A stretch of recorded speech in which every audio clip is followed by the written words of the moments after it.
Okay, so before I begin my talk, I'd like us all to take a moment in silence just to feel the interconnection. So if you close your eyes, inhale deeply into your lower belly, and then exhale completely so that all of the breath leaves your body until there's no breath left. And then just allow yourself to receive another breath.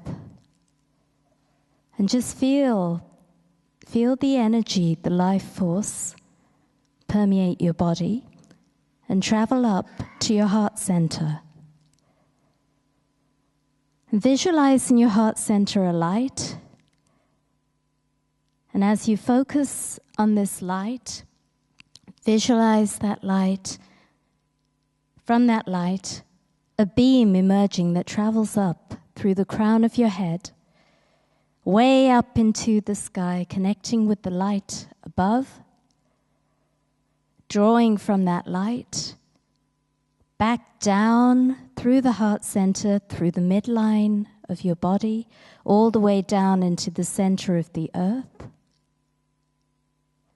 and then traveling back up into the heart center.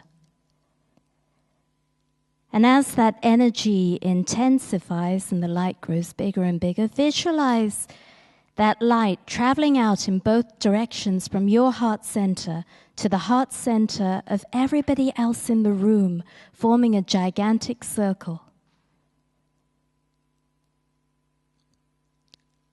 And then visualize this light radiating out, connecting with the heart center of everything in creation.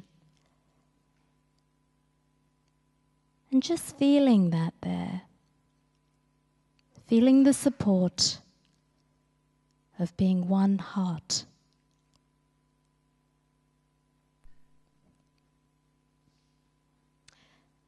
There are certain immutable, universal laws that govern harmony with all of life.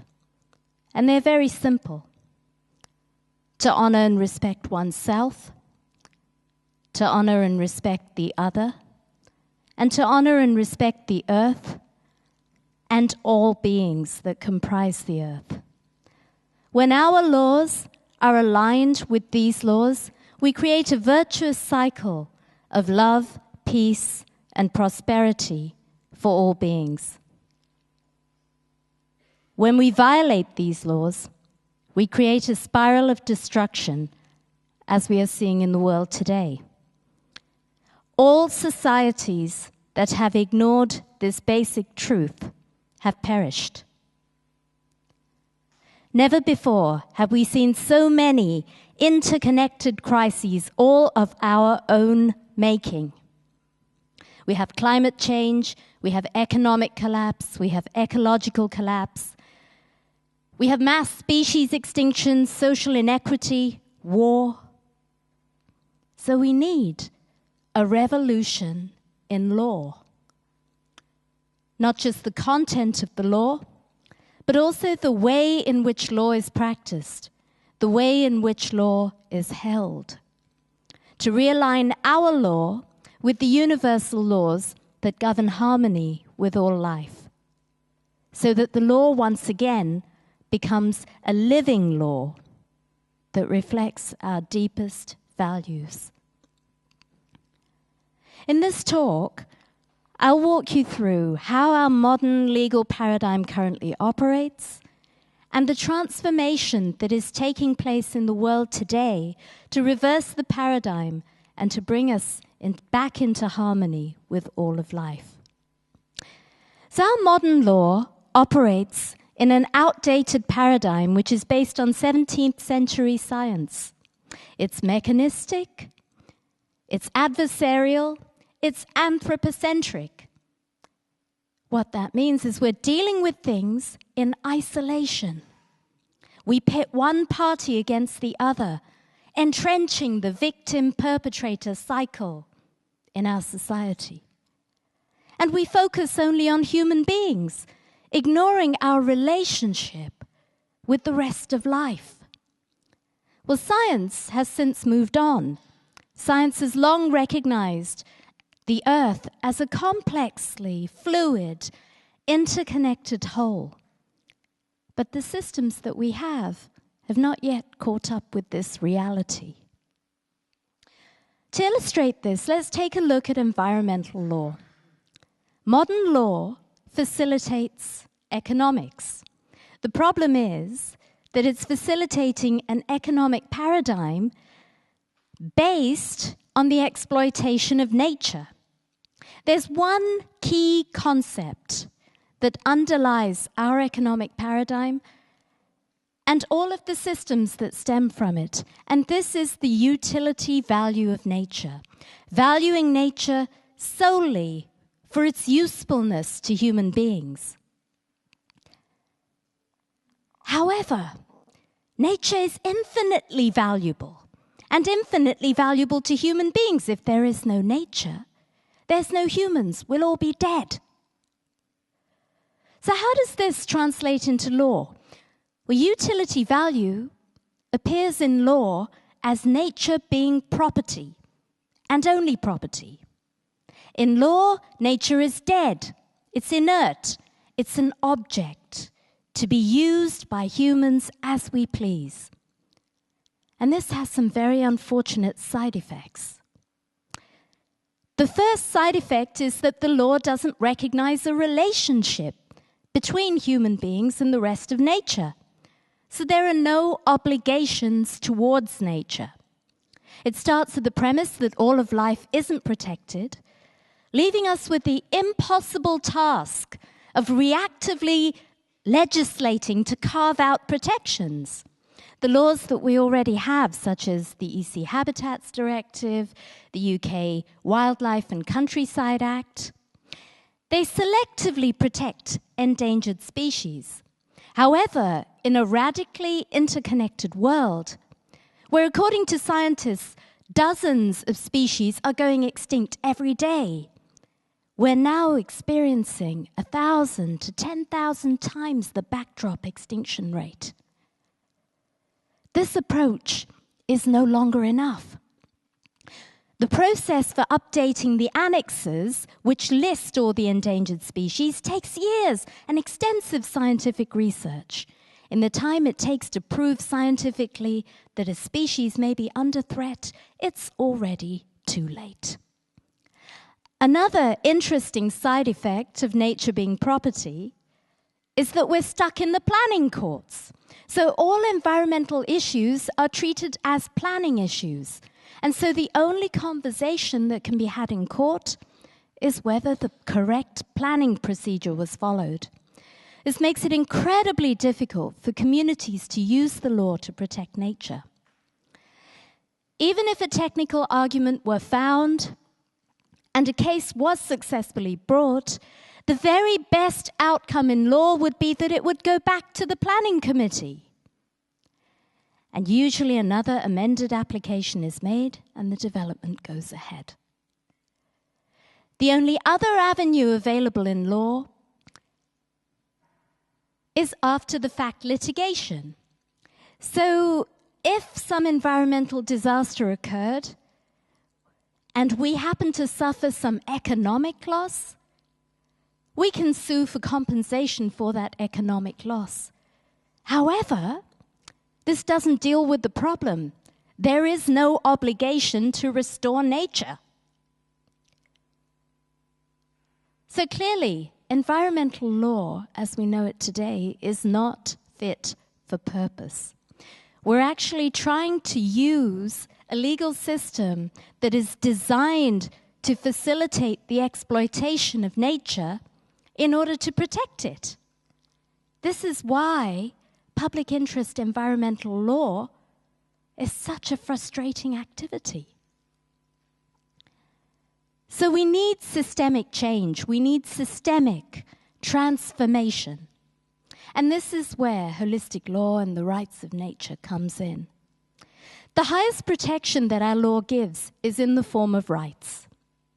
Law governs behavior, but only between rights holders And currently, the law only recognizes two forms of rights holders: human beings and entities that are created by human beings, such as corporations. Rights are a very powerful tool for addressing power imbalances. Women, children, and slaves were also once, not very long ago, property under the law, until they were granted rights. So rights reverses the paradigm. It tackles the problem at the root by recognizing nature for its intrinsic value, its infinite value, making nature a subject of the law. And what this does is it creates in law a relationship. It recognizes the fundamental relationship that we have with nature. So instead of carving out protections, we're turning the system on its head. And we're saying that we start with the premise that all of life is protected, and we now carve out the level of human activity that is acceptable to maintain the dynamic balance. We've given ourselves human rights. However, human rights don't come in a vacuum. How can we have a right to life if that upon which our life depends doesn't have a corresponding right to life? So how feasible is all of this? Well, it is happening right now. Rights of nature is the new paradigm in environmental law. At the national level, there's Ecuador and Bolivia that have enacted the rights of nature. Ecuador has it in its constitution. Bolivia has it in law and also has an ombudsman for Mother Earth. In the constitution of Ecuador, the actual law states that the earth is Pachamama, a living deity who has the right to exist, persist, maintain her vital cycles unimpeded by the activities of mankind. We see court decisions around the world, in New Zealand, in Costa Rica, in Ecuador, in Mexico, recognizing nature as a living being. And we also see action at the local and the municipal level. So in the US, there's a ground-up movement where citizens are coming forward and saying that if all power is inherent in the people and our elected representatives are not representing us, well, we're going to represent ourselves and we're going to demand that they create laws that protect life. So in the United States, in over 36 municipalities, rights of nature is recognized. And there are three limbs to it. They link rights of nature and human rights. So the limbs are the right to a healthy environment, and recognizing that one cannot have the right to a healthy environment if the ecosystems that provide the healthy environment don't themselves have rights, so the rights of ecosystems. And the third part, the subordination of corporate interests insofar as the corporation's actions are against the common good. Also, rights of nature has been adopted at the municipal level in Mexico City, where they also have recently enacted a law for emotional health. We see customary law, legal recognition of indigenous governance and sacred sites, mainly in Africa. And this protects the living law and it promotes community ecological governance. At the UN level, there's a Harmony with Nature department in the UN which is focused on promoting the rights of nature. Very recently, the group of 77 nations plus China signed a declaration recognizing the underlying principles of the rights of nature and the necessity for us to look at alternative economic paradigms that harmonize with nature if we're to go forward as a species. And there are movements happening all around the world, national movements to bring in the rights of nature. We see this happening in Colombia, in Mexico, Argentina, India, Australia, the USA, and in Europe. There's also a campaign asking the UN to adopt a declaration for the rights of Mother Earth. I've launched a European Citizens Initiative calling on the EU Parliament to recognize the rights of nature in EU law. And we have a team at the moment of people in 17 different countries. In Europe, we have participatory democracy, so this means that citizens are allowed to propose laws and put them on the legislative agenda. There is also a significant movement in law towards a paradigm of restoration, reparation, and healing in how we approach the practice of law. Examples of this are mediation, restorative circles, collaborative law, therapeutic jurisprudence, problem-solving courts, and so on. All these methods seek to resolve issues collaboratively by getting to the heart of the issue and taking responsibility. There are now 22,000 collaborative lawyers in the world and over 3,000 problem-solving courts. So to conclude, I'll leave you with an ancient Sanskrit mantra, which is a prayer from my heart to yours. Om Lokaha Samastaha Sukhino Bhavantu. May all beings everywhere be happy.